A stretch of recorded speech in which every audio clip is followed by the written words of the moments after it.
Thanks again to all of our listeners who have also become supporters. You can find out how at patreon.com/thecyberwire. An NSA employee is charged with willful retention of national defense information. A look back at the other 3 alleged NSA leakers, Snowden, Martin, and Winner. The UK expresses official misgivings about Kaspersky products, and more Uber executives depart the company.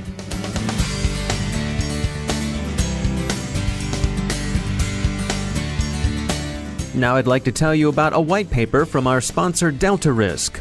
More than 90% of companies are using the cloud. Although the benefits are clear, moving to the cloud comes with new and unique security challenges.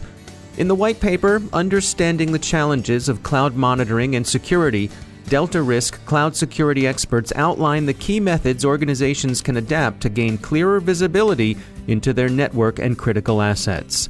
You can get your copy of the white paper by visiting deltarisk.com/whitepapers-cloud monitoring. Delta Risk LLC, a Chertoff Group company, is a global provider of cybersecurity services to commercial and government clients. Learn more about Delta Risk by visiting deltarisk.com. And we thank Delta Risk for sponsoring our show.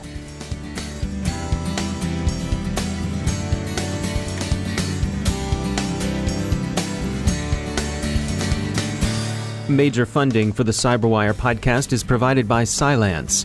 I'm Dave Bittner with your Cyberwire summary for Monday, December 4th, 2017. Last Friday, it was announced that Nghia Hoang Pho entered a guilty plea in the U.S. District Court for the District of Maryland to charges of willful retention of national defense information.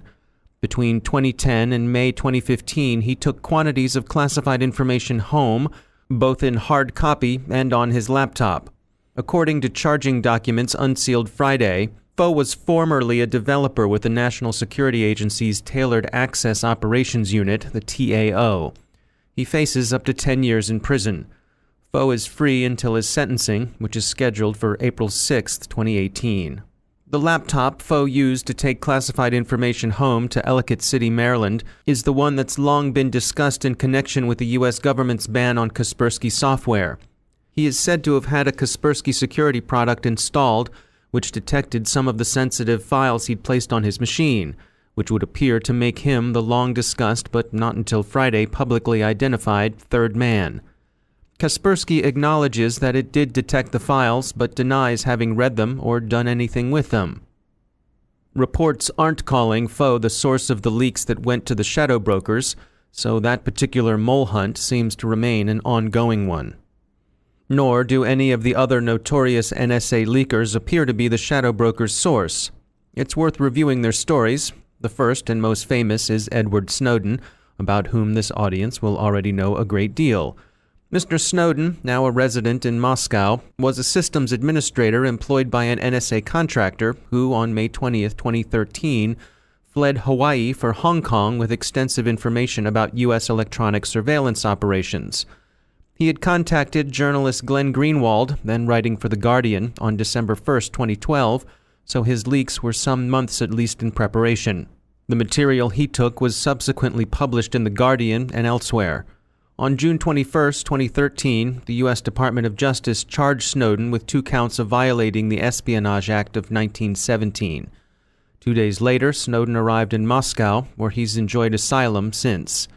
He represents his motivation for leaking as arising from a concern for civil liberties and the threat mass surveillance could pose to them. The second leaker, Harold T. Hal Martin III, was also a contractor working for NSA. The FBI arrested him during a raid on Mr. Martin's Glen Burnie, Maryland home on August 21, 2016. A search of the premises revealed a large quantity of highly classified material, some of it in electronic form, some of it in hard copy.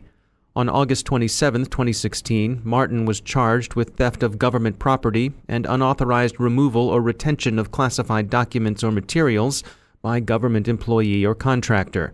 He entered a plea of not guilty in October of 2016 and remains in custody awaiting trial. Martin's motives in taking the material remain obscure.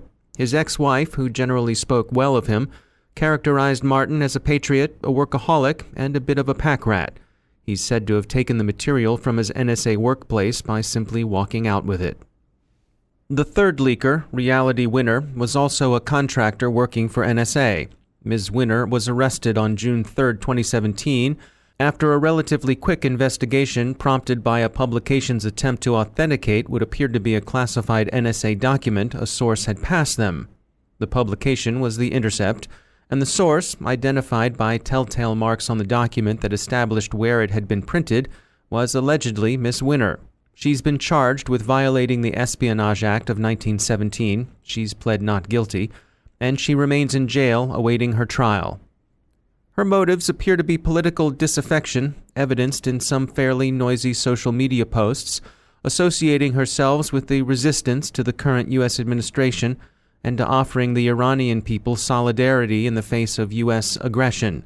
She's said to have told investigating FBI agents that she folded the stolen document and concealed it in her clothing. The ease with which the alleged leakers and mishandlers of classified information walked out with sensitive material is striking. The only one who seems to have used much thought in how one steals secrets is Edward Snowden. If it's true that Mr. Pho really did take stuff home to help him polish up his resume, this perhaps argues a certain culture of casual disregard for security measures, as if familiarity with the secret world breeds contempt for it. We hope not. They all certainly knew better than to squirrel classified material away in their homes and personal devices.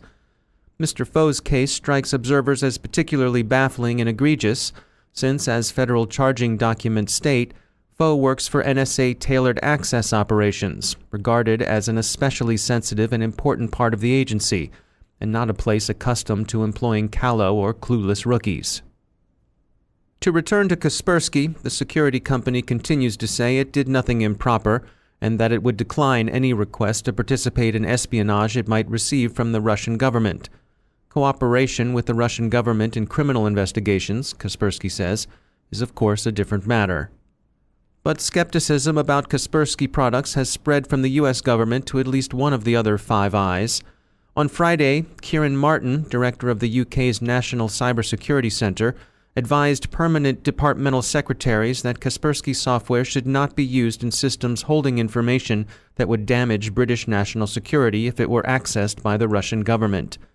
Following GCHQ's lead, Barclays Bank Saturday stopped its practice of offering free Kaspersky security products to customers as a perk, so there are signs the private sector is following the public sector's lead.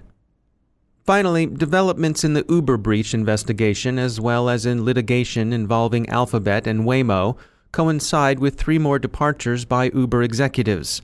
The company hasn't said the departures were prompted by documents that surfaced appearing to describe discreditable competitive and data security practices, but of course there's widespread speculation that this was indeed the case.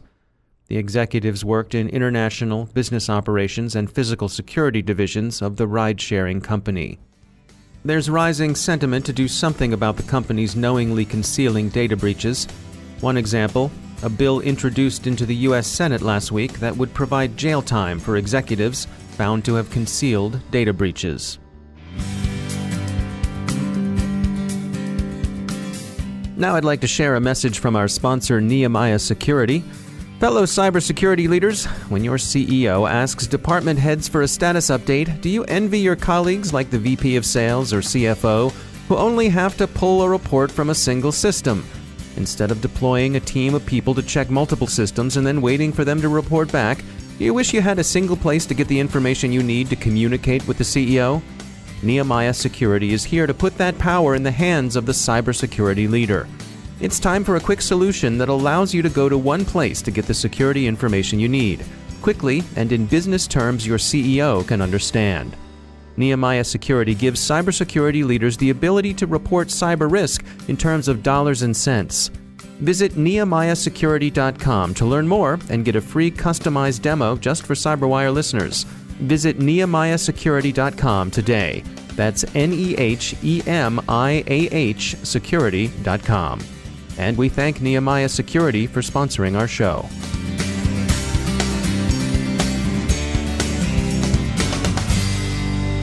And joining me once again is Johannes Ullrich. He's from the SANS Technology Institute, and he's also the host of the ISC Stormcast podcast. Johannes, welcome back. These recent stories about Kaspersky, I think, brought to a lot of people's attention the fact that there's a lot of data that these antivirus companies can pull from your systems. Yeah, and it really sort of brought this to the forefront, really to public attention, that if you're running anti-malware on your system, there is a chance that if the anti-malware software finds some interesting binary on your system, it will exfiltrate that to the antivirus company for further analysis. And for the most part, that's something we really want to have happen. There is a suspicious binary. The antivirus software can't really put its finger on whether it's malicious or not. So in some ways, a great service for antivirus companies to actually look at this closer, maybe run it through some more sophisticated checks, or even do manual analysis on this. But on the other hand, you don't know what's really being exfiltrated here. And a lot of confidential data may actually be exfiltrated that way as well. Yeah, you're really giving them, broad permission to pull just about anything they want off of your system. Correct. And actually, it's not just the antivirus companies. One service where I see this happen very often is VirusTotal, where companies upload documents to VirusTotal, because VirusTotal has this great service where it runs it through 40, 50 different antivirus tools. But at the same time, you're uploading this document to this third party, VirusTotal.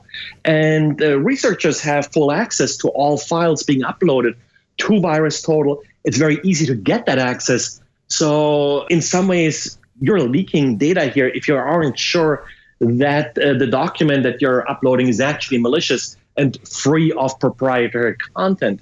Because the other issue that you have sometimes is that, yes, the document is malicious, but it is malicious because an attacker attached, for example, malicious content to an otherwise benign and confidential document. So now by exfiltrating, as you intend to, this malicious content to VirusTotal, to your antivirus vendor, you're also sending that proprietary content, which of course can be a big problem. Right. So you can have, the company's financials, which happen to be infected by someone else, and it's being sent up to the antivirus vendor or maybe VirusTotal. Correct. Similar also with crypto ransomware. There are some sites that, for example, you can upload an encrypted document to identify what variety of crypto ransomware you were infected with, or whether there is a way to decrypt it. Of course, if there is a way to decrypt it, then the recipient of that document may as well do it and is now in the hand of the proprietary content. All right. Well, it's a cautionary tale for sure. Johannes Ulrich, thanks for joining us. And that's the Cyberwire. Thanks to all of our sponsors for making the Cyberwire possible, especially to our sustaining sponsor, Cylance. To find out how Cylance can help protect you using artificial intelligence, check out Cylance.com. The Cyberwire podcast is proudly produced in Maryland out of the startup studios of Data Tribe, where they're co-building the next generation of cybersecurity teams and technology. Don't forget that I'm part of a security segment on the Grumpy Old Geeks podcast. You can find that wherever all the fine podcasts are hosted. And also, don't forget to check out the Recorded Future podcast. That's another one that I host. The topic over there is threat intelligence. We think it's worth your time, so check that one out as well. Our show is produced by Pratt Street Media. Our editor is John Petrick. Social media editor is Jennifer Iben. Technical editor is Chris Russell. Executive editor is Peter Kilpie. And I'm Dave Bittner. Thanks for listening.